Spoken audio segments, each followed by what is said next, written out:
Yeah, it's been amazing. I started on the eastern route and then moved to the southern route where I am right now. And as you said, amazing, the best word to describe it. But also, it's so interesting watching China and its capacity and capability to embrace change. And each one of these areas that I visited, embracing change and moving forward their own paths. That's what they're carving, and it's been very interesting to watch. Let's start with the eastern route, where I got to spend some time with my colleague Chen Lan Yo. Innovation here in Anji County meant embracing its past. I was struck with by its breathtaking beauty, bamboo forest, everywhere. It's a far cry from the way this area looked back in the 1990s. The economy at that time relied on limestone mining, and limestone was turned into cement and bricks, but at the same time the environment took a hit. It was really suffering, a lot of pollution. Xi Jinping traveled to the area in 2005, praised the decision to shut down the mines and begin the two-mountain theory. As he said, lucid waters and lush mountains are invaluable assets, and indeed they are. Mines shut down now, tourism flourishing, and not only that, bamboo products are now being converted into furniture, socks, towels, and toothbrushes. Anji County now with a new journey forward by embracing its past, the bamboo, which has always been present, now helping to build an inspiring, eco-friendly future. Now, my many journeys took me by high-speed travel on train, and so you can imagine my excitement on my next stop, which was Juzhou, as my colleague Tong Bo and I got to tour the CRRC Juzhou Locomotive Factory. Now, this is the birthplace of Chinese electric locomotives. It's come up with a unique main power module design that benefits its clients around the world. They're able to go from internal combustion to electric or hybrid, if you will. And later we actually saw how this design worked in the train itself as we took a tour. And that's why the factory is now being touted for exporting trains all around the world and being described as the dream factory for rail transit.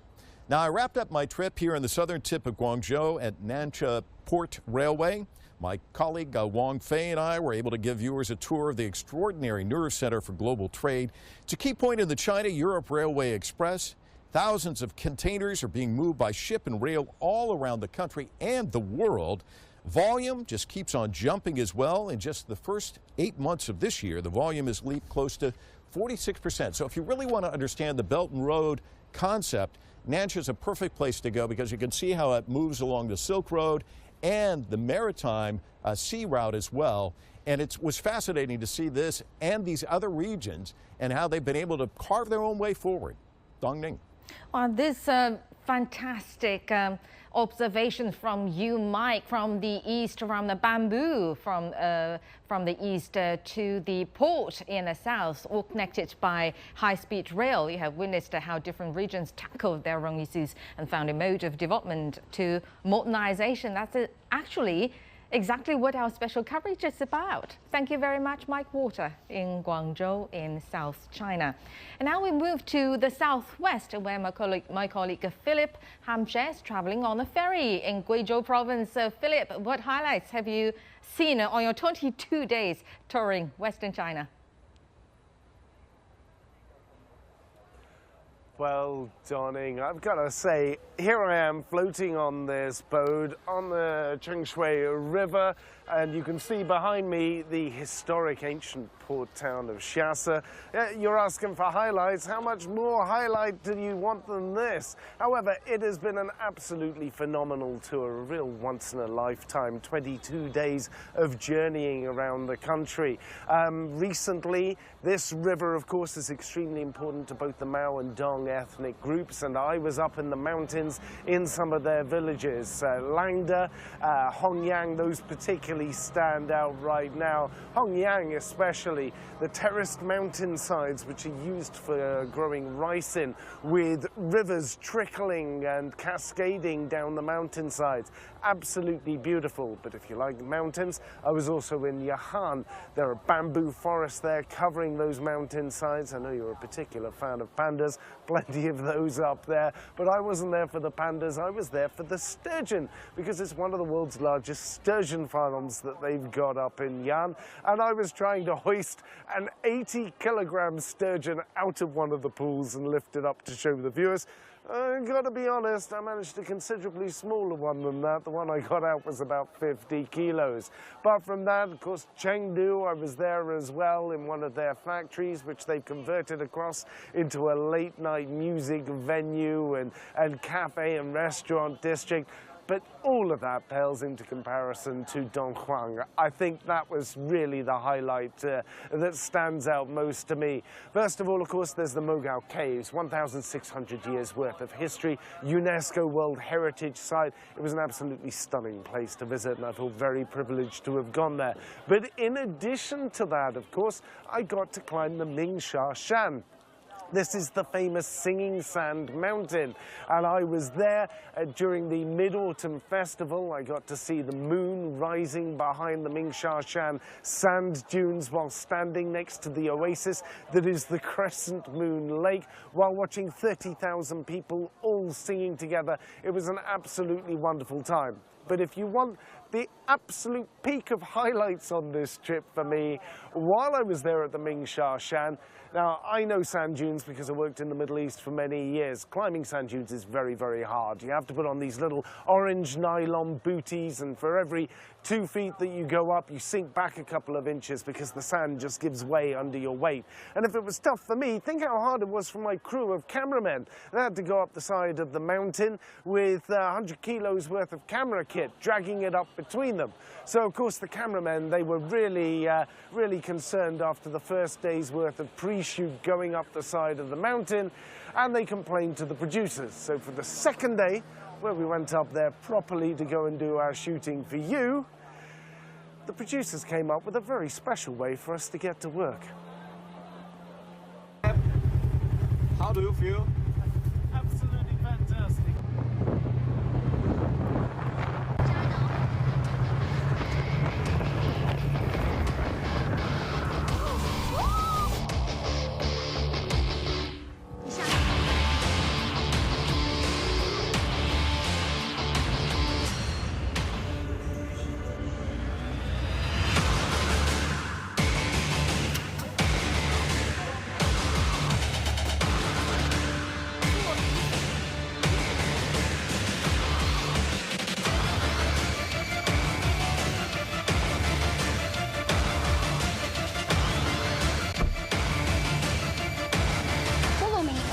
Enjoying the show.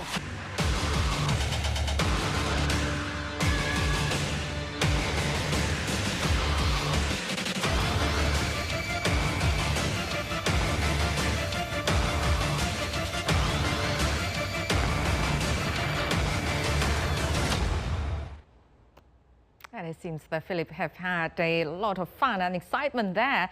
Joining us next is my colleague Gus Turimanikam in Shanghai. Gus, hello there. So after more than 20 days of travel in eastern China, what has impressed you the most? I know it's not your first time along the coastline. Hi, Dongning. Happy holidays to you first. I'm here at Shapu Bridge. This is a great vantage point for people to take pictures. You can see the iconic The Bund behind me. Now, in answer to your question, I can't believe 20 days has gone by so fast. It has been a fantastic trip. Our team took the eastern route, which covered Suzhou, Zhejiang province, and Shanghai. We looked at the changes and progress that China's made over the last 75 years. I'm just going to walk you through all the places that we went and tell you what was really impressive about each place. So in our first stop, Suzhou, we visited Yangcheng Lake, which is famous for the harvesting of hairy crabs. We looked at how agriculture was playing an important role in boosting the tourism industry in Jiangsu province. So there were a lot of tourists there, enjoying the crabs. So that was really interesting to see how agriculture is a very integral part of China. Now, we also stopped by Decheng and Anxi counties in Zhejiang province. Now, in Decheng County, we saw how Wusi village has been greatly transformed by China's rural revitalization program. Now, I've been to a few rural areas here in China during my time here, but Wusi village, I have to say, it was really impressive. It's the first in Zhejiang province to build a digital platform for rural governance. And it also places a lot of importance on ecological ecological protection. For me, I think that is the highlight of my trip, you know, to witness, to see once again how people's lives have changed under this rural revitalization program. I was left speechless, I have to say. Now, and then we also went on to Anchi County in Zhejiang province. Now, this is the birthplace of the two mountains theory. So there's a lot of importance on green and low carbon development.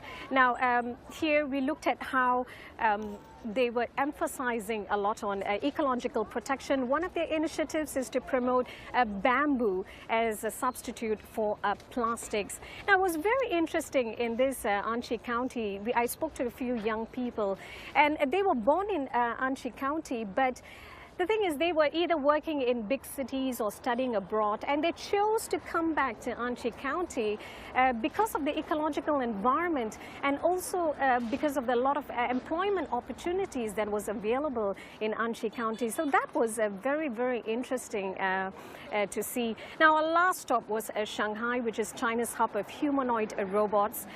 We wanted to see how China is promoting its traditional and emerging industries with new quality productive forces like artificial intelligence. Now, one thing I have to say, the humanoid robots, they were fantastic, but they're still in their early stages, but I could see great potential in them. Now, the rehabilitation robots in particular were very fascinating. In fact, some hospitals in Shanghai are already using them. So a lot of potential in the robotics industry here in China. Now, of course, we can't leave Shanghai without looking at how it's a successful example of China's policy of opening up and reform. We visited Hongqiang International Coffee Harbor, and there we saw how coffee culture was playing a bridge between the East and the West. Now, as more and more foreigners were coming into Shanghai, local residents began to adopt the Western coffee culture. So, you know, I mean, imagine this is a country with a 5,000 years of history, and it has a strong drinking culture of tea. So to see that shift in consumption trend, that was very interesting for me. In fact, Shanghai is the most important Chinese city for investment in the coffee industry today. So it was a very enriching experience for me. Now, let us play a video for you of all the highlights of our eastern route that we took.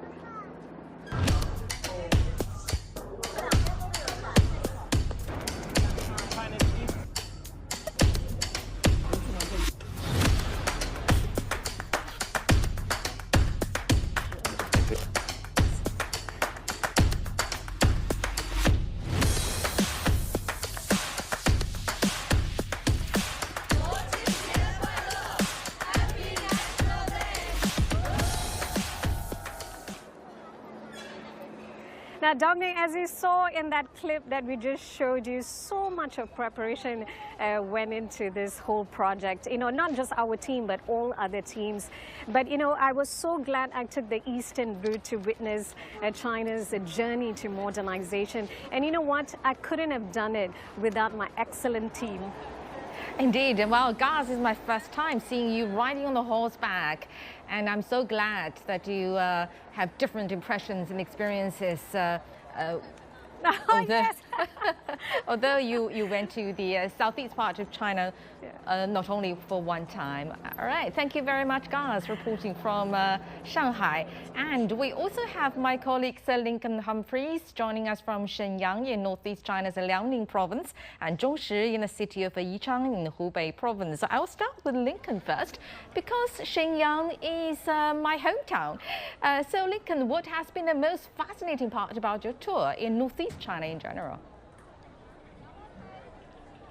Oh, thank you very much, Dong Ning. It's wonderful to be here in Shenyang, here at the Imperial Qing Dynasty Palace, seeing a whole lot of rich history from this part of the country. And of course, China has so much rich history, and I'll talk about that in a moment. But here is also very impressive about the industrial development of the many and varied industries here in Shenyang, as well as Changchun and Dalian, Siping City and Jilin City as well, and in the countryside. It was really nice to get out of the city and take a look at some agricultural areas. We started and finished our tour in Changchun, Firstly, at First Automobile Works, FAW, at the workshops where the very first vehicle manufacturing in China was conducted. The CA10 J1 Jiefeng trucks rolling off the production line right back in 1956. Fast forward to 2024, I got to do a live cross in the driver's seat of a J7 700, top of the line heavy vehicle, heavy manufacturing and heavy transport there. And the manufacturing facility there was very impressive, high-tech stuff. Of course, they didn't let me drive it. That was safe for everybody involved, including myself. But it was really nice to see how far that manufacturing has come, top to bottom, back to front. In that J7 is Chinese design, Chinese technology and Chinese manufacturing. Much of this journey to modernisation will be on the back of those J7 trucks. Then from car factories to the corn farm in Lishu County, Jilin Province. We're taking a look at the rich, nutrient-dense black soil there. We crossed live from the Corn Research Agricultural Facility, where President Xi Jinping decreed just a few years ago that the black soil of Jilin Province is like the giant panda of arable land in that it is very valuable, it is precious, and it must be protected. It only exists in large quantities in around 4 places around the world. That's how rare it is. It's so nutrient dense. It is the grain belt of the world and of northeast China, and of course the corn belt as well. And it was so heartening to see the pride in primary produce in people there. I come from a rural region in Australia, and it's very heartening to see those similarities. Of course, we have much more in common than we do in differences. And learning about the Lishu method there, about how they preserve that precious black soil by so-called lazy farming, which was once derided, by leaving the stalks of the corn and the grain on the ground to provide some mulch, maintains the moisture, maintains the nutrients in the soil for many generations to come. Sometimes it's about working smarter, not harder. Then to horticulture of a different kind, we went down to the coast to Dalian, the city there, where they had transplanted successfully from southern rainforests of China, the Dendrobium officinale. It is a flowering orchid that is very rich in nutrients and has a long storied history in Chinese traditional medicine. One of the most important plants in Chinese traditional medicine, where they have successfully transplanted that from the southern rainforests and misty mountains to the much drier, much colder northeast of China in Dongbei. That has its advantages: less pests, less fungus, which means they use less pesticide, less fungicide, giving them a higher quality, cleaner, greener, more organic product, very rich and potent and very, very valuable for export. I think there's a potent metaphor in there as well in terms of using the rich traditional history of Chinese medicine and bringing it forward with scientific endeavour, ambition and innovation. And while probably my best and my most favourite day of the trip was in Jilin Beishan Four Seasons cross-country facility.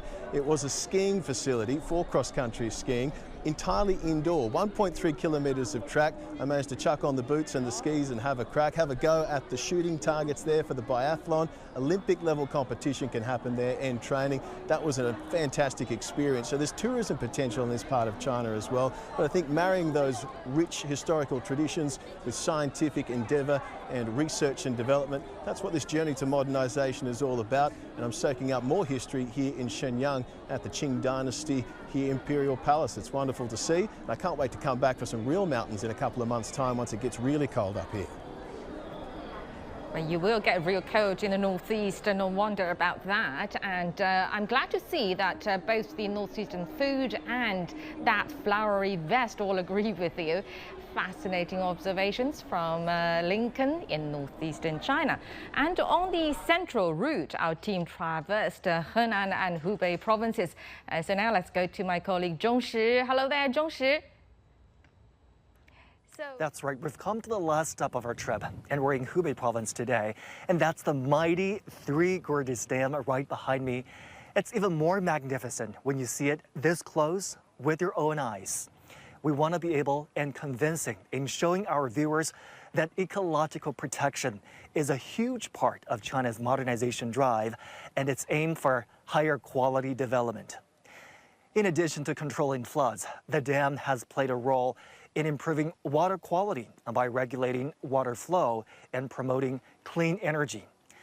We also checked out a rare fish conservation center in this area, and thanks to their efforts in artificial breeding, the once critically endangered Chinese sturgeon has grown considerably in population, and researchers are implementing a gradual release back into the Yangtze River. So real actions, real changes, real results on the ground. And it's certainly been a privilege to be able to bring that to our global viewers. Before Hubei province, we actually traveled the width of Henan, the cradle of Chinese civilization and an important granary of China. It's also got smaller but fascinating tourist cities like Luoyang and Kaifeng. One thing that stood out for me is how clear-headed tourism officials are. They told me they were not going to copy any success models of other Chinese tourist hotspots. So Zibo did great. Harbin was a sensation, but just like the depth of culture Henan is blessed with as the ancient capital of numerous Chinese dynasties, it wishes to provide a profound cultural and historical experience to tourists, setting Henan apart from other internet-famous cities here in China. So they're very big on bringing that immersive element. Some sites offer free Hanfu for rent. They encourage you to get dressed up, and people would comfortably walk the city in their makeup and costume. And also they've got museums with interactive entertainment. It's incredible how relaxed and in character people are when they set foot in Henan.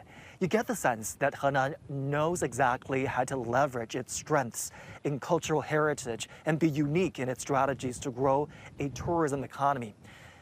And now back to where we are today. It's a fitting place to wrap up our coverage if you come to think of it. The construction of the Three Gorges Dam embodies the spirit of courage and innovation. And it shows how China's determination to overcome difficulties and pursue progress is achieved. As we celebrate the 75th anniversary of the founding of the PRC, we're reminded once again how we got here through perseverance, unity, and vision. That does it for me and my team. Just a quick thank you to everyone on my route and back home at HQ. Thank you so much for your help in making this journey possible.